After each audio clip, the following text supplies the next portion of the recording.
Hey guys, welcome to our channel. So in this video I'm going to show you how to refund orders in Shopify. So simply what you need to do, first of all you have to open your Shopify account and finally log in through admin page, and after that you can see there on the left side orders option is available. So simply move to the orders option.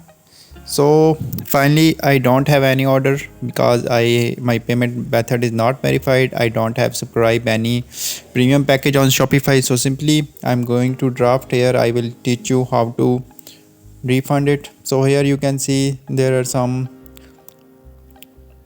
price sections available. So simply click on the price, and you can also check the discount and all the options are here. So once your payment method is verified, then you can easily refund your order. You can also add your payment method through PayPal or your credit card like Visa. So in order to do this, you have to first of all verify your payment method.